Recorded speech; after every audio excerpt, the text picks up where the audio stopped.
We went to the first reunion at Bakersfield, California in 1992, and the Greer Black and Perdone car was on display there, unfinished. They had restored the car. And my racing partner back then was Bob Latham, and we decided this was something we wanted to do. So we actually looked for our original race car for over 10 years. Nothing anyplace. We went everywhere, spent a lot of money.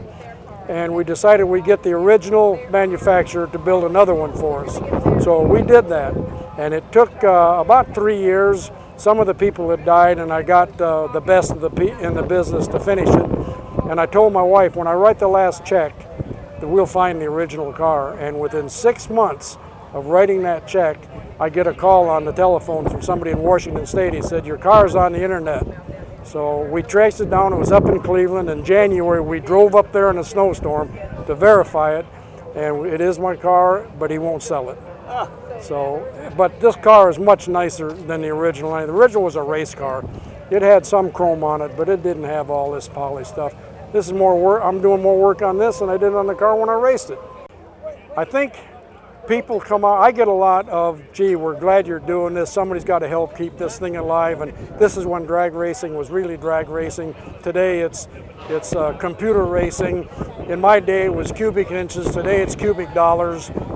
It's a cross section of a lot of things. A lot of people come out to see old friends. A lot of guys come out to see the new cars and stuff that's around. And a lot of people just come out to look.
A group of us, many of us were Chrysler Institute engineering students, and some of the technicians and engineers at Chrysler would get together at lunchtime and talk about our drag racing activities and about the cars that several of us had for our own activities.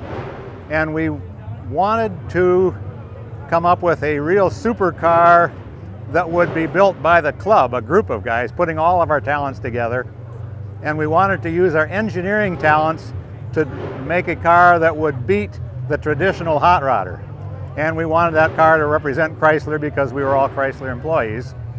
And we came up with this C-altered class because it gave us the opportunity to make a lot of modifications to the car. And the typical competition for a C-altered in those days was a chopped and channeled, very low 32 Ford coupe with a Chevy engine in it. And this car is the opposite of that. It's high, it's got the rear wheels move forward, the engine is high, the car's off the ground. It's very ugly, but there is an engineering reason for all of that. And it has the Ram-tuned intake manifold, which was emerging technology at the time. It had the tuned exhaust headers with the individual megaphones and many other things in it that we could do as engineers.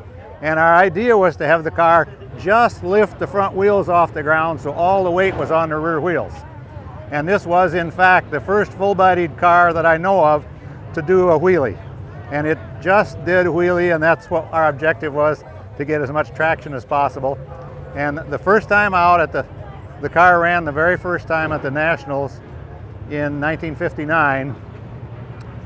It broke the speed record in C-altered, turned 109.75 miles an hour. And within a year, it had shattered the record and taken it up to 117 miles an hour. So that was quite an accomplishment. And we did this with our own money. We did not have Chrysler sponsorship. We chipped in a little bit, we scrounged parts,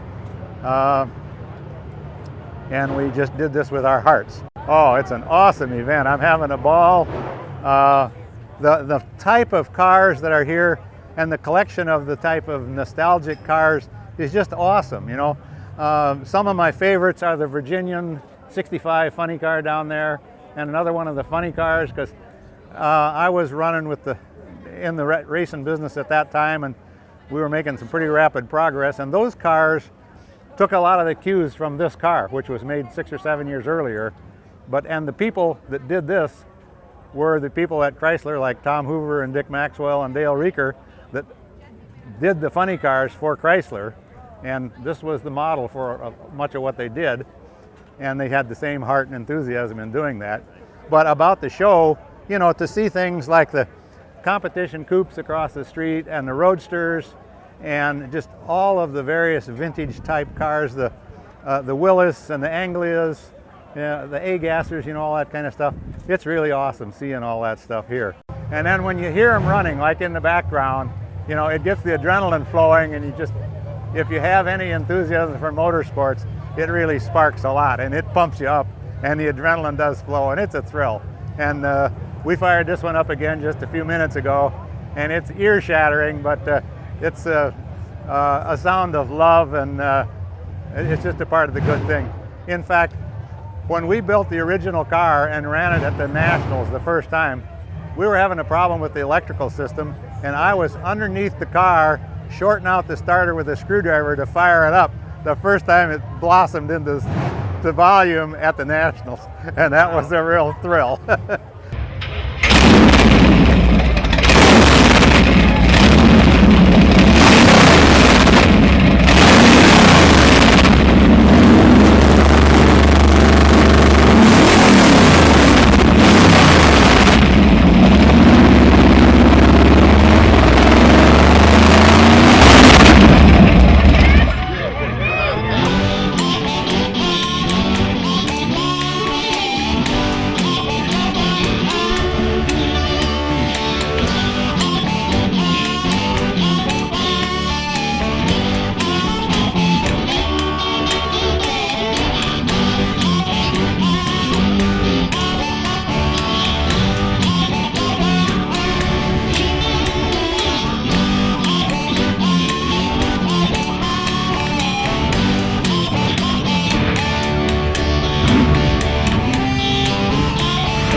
drag racing is something that brought all folks together. We need a guy who drag raced in the White House. And I think they could bring us together. That's it. Yep. I like that. You like that? Yeah. Okay, then maybe I'll run for president. You should do it. I'll be the first drag racer that runs for president. All right. You'll vote for me? Yes, sir. That's fine.